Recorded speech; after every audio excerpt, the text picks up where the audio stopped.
Mga kabunyog, mga kababayan, magandang araw po sa inyong lahat.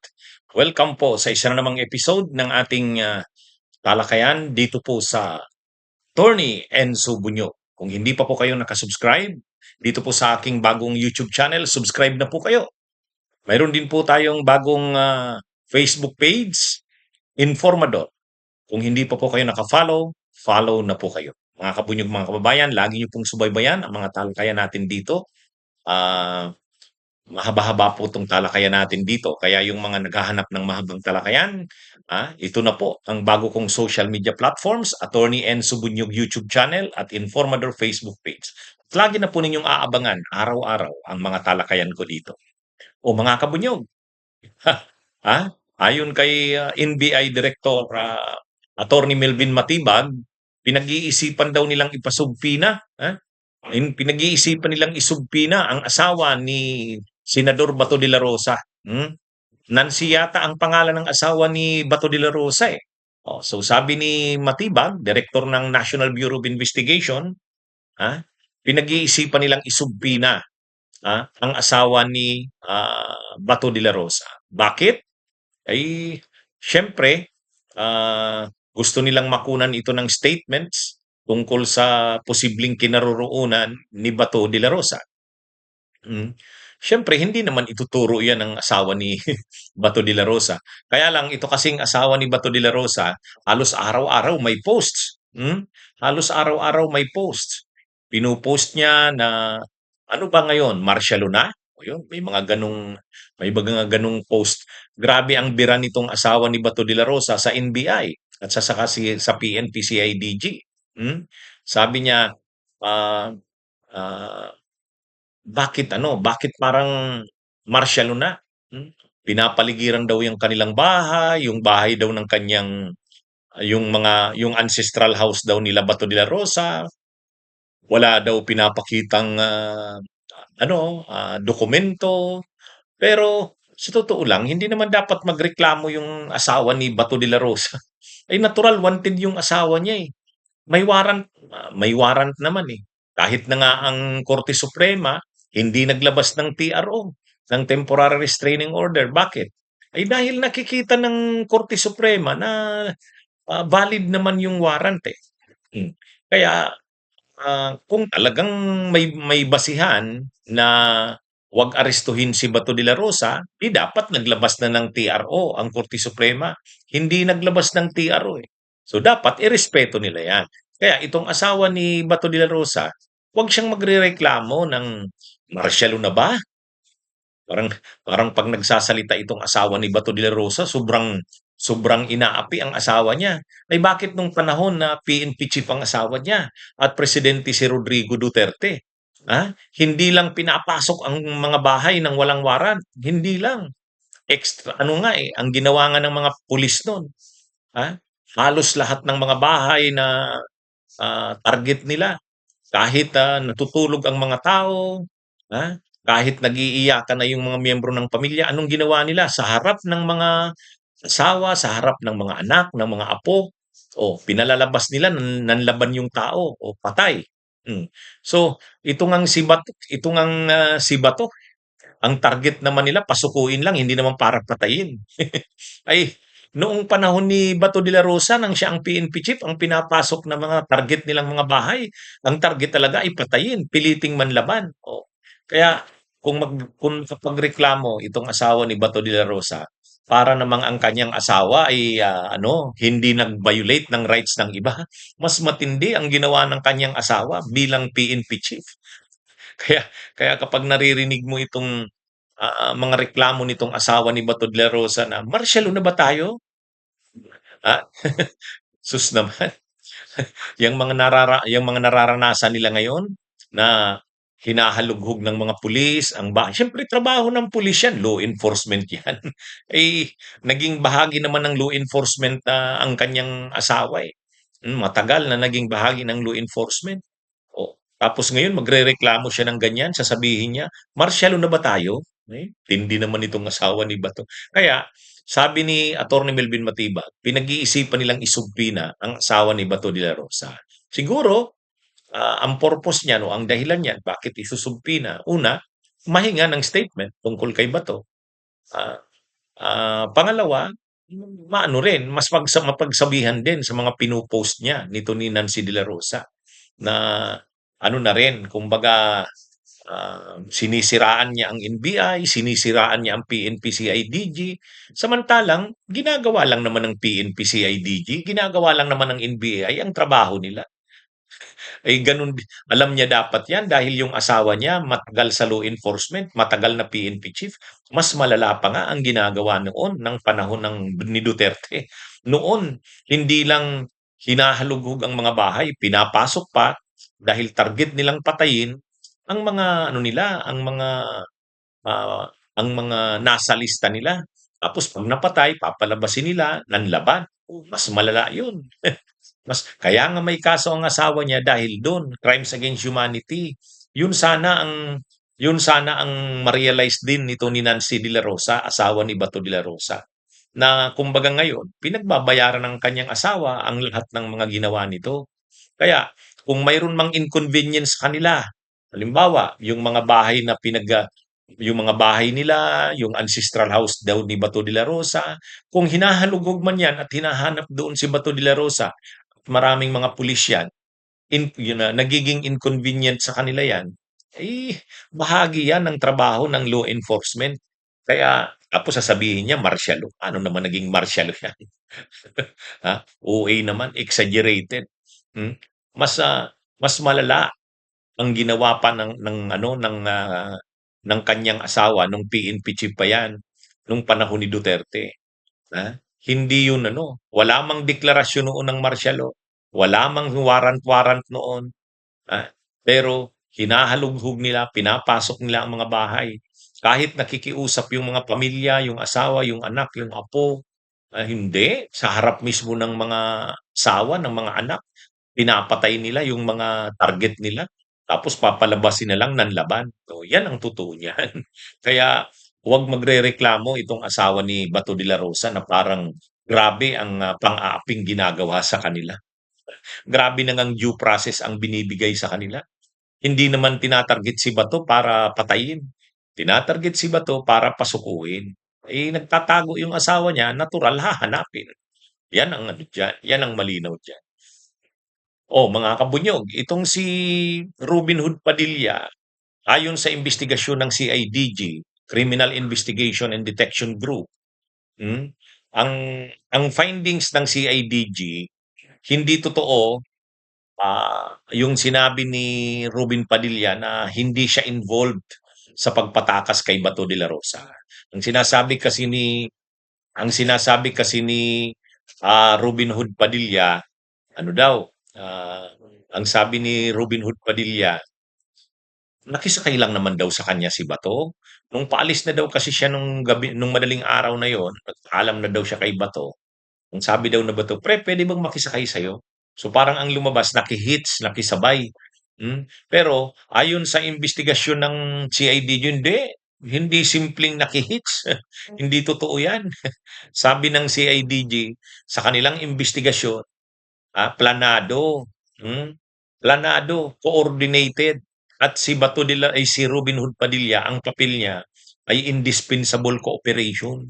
Ibig sabihin, hindi mangyayari ang pagtakas na yun ni Bato kung wala yung kooperasyon o papel ni Robin Padilla. Kaya hindi simple ang naging papel ni Robin Hood Padilla, sabi ng CIDG. Principal siya sa obstruction of justice. Principal by indispensable cooperation. Ibig sabihin, kung wala si Robin, hindi tumulong, hindi makakatakas si Bato. Bakit? Ano ang mga preba ng CIDG? Una, una, may naka-standby ng ah, pick up na na magko-convoy sa sasakyan nila. Oh, kumbaga mayroong sasakyan na pick up na naghihintay na sa baba. Oh, magko-convoy sa kanila. So ibig sabihin niyan, kung may naghihintay ng pick up doon na magko-convoy sa kanila, so hindi simpleng ano 'yun, operation 'yun. Talagang itatakas nila si Bato para at sa pagtakas nito, ang gagamitin ay sasakyan ni Robin. At may naka-backup na sasakyan. May naka-backup na sasakyan. So bakit magkakaroon ng backup na sasakyan kung wala namang planong tumakas? Kaya ano 'yon, ayon sa CIDG, lahat ng mga indikasyon batay sa kanilang imbestigasyon ay nagpapakitang planado, koordinado ang ginawang at saka yung nangyaring di umano'y putukan, yung gawa-gawang putukan ay ano 'yun, ano 'yun, konektado doon sa pagtakas. Kumbaga, ginawa talaga yung kunwari putukan para maging ano, pang-diversionary tactics para makatakas.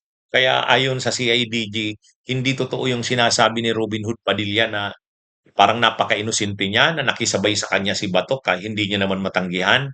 Tapos pagdating sa Makati, ibinaba niya. So, hindi gano'n.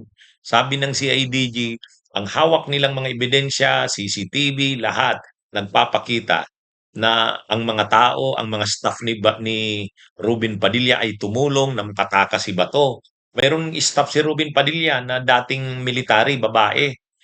Dating, tauhan ng opisyal ng AFP.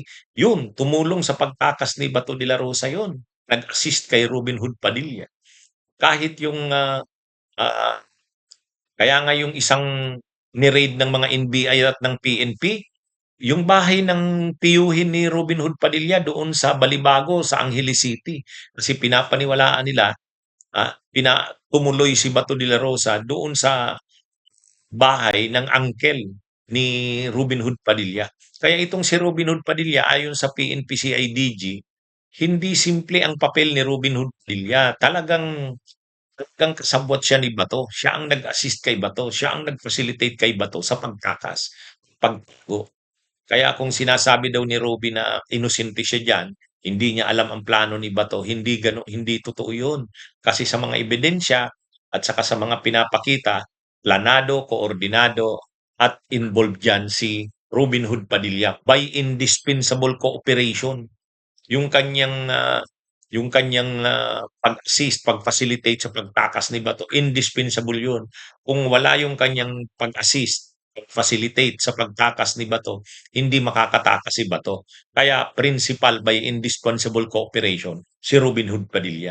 Ngayon, isinubmit na ng PNP-CIDG sa DOJ lahat ng ebidensyang hawak nila para makasuhan si Robin Hood Padilla.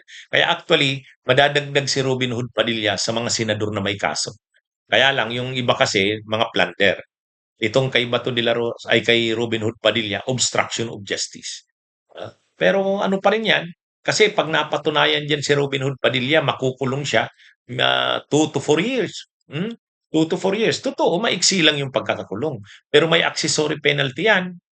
Yung obstruction of justice, kapag public official ka, guilty ka sa obstruction of justice, ano ka, perpetual disqualification from holding public office. Oh, yun, malala yun. Kaya yan ang mangyayari kay Robin Hood Padilla. O ngayon, mga kabunyog, itong si Topacio, akala mo naman si Topacio, akala mo naman kay Topacio napaka-professional, akala mo naman kay Topacio napaka ano, ethical ang mga ginagawa. Hmm? Itong si Topacio, 'di ba mayabang ito, hambog din ito na abogado. O tapos ngayon kung ano, kinasuhan, ikinaso niya si Sara Ilago, si Congresswoman Sara Ilago ng Gabriela Party List. O ikinaso niya ngayong araw, indirect contempt, nireklamo niya sa Korte Suprema. Alam niyo kung anong dahilan bakit niya ikinaso?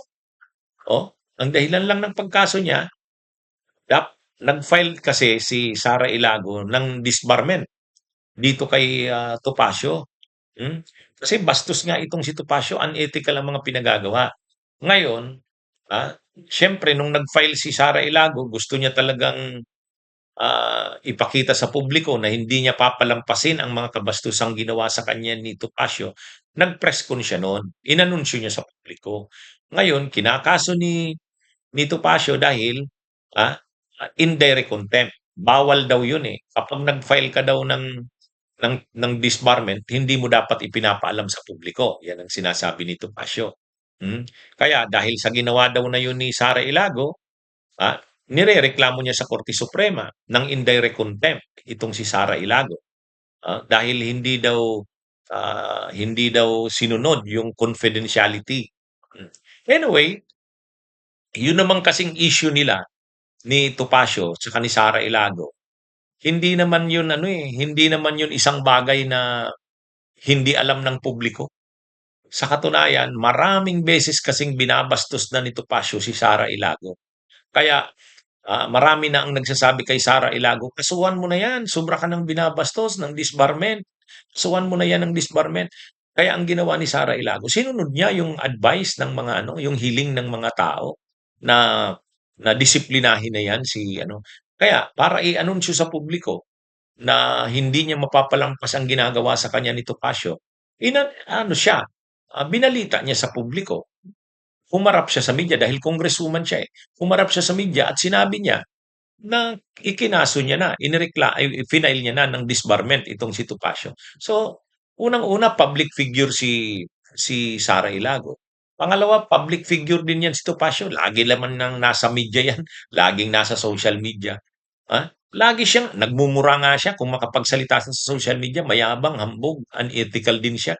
Tapos ngayon, magrereklamo siya na unethical si Sara Ilago. Sus naman itong si Topacio. Talagang Topacio nga ito. Ha? Eh, di ba napaka-ano nun? Ha? Ba't binabastos mo si Sara Ilago? Congresswoman yan, Gabriela, kababaihan.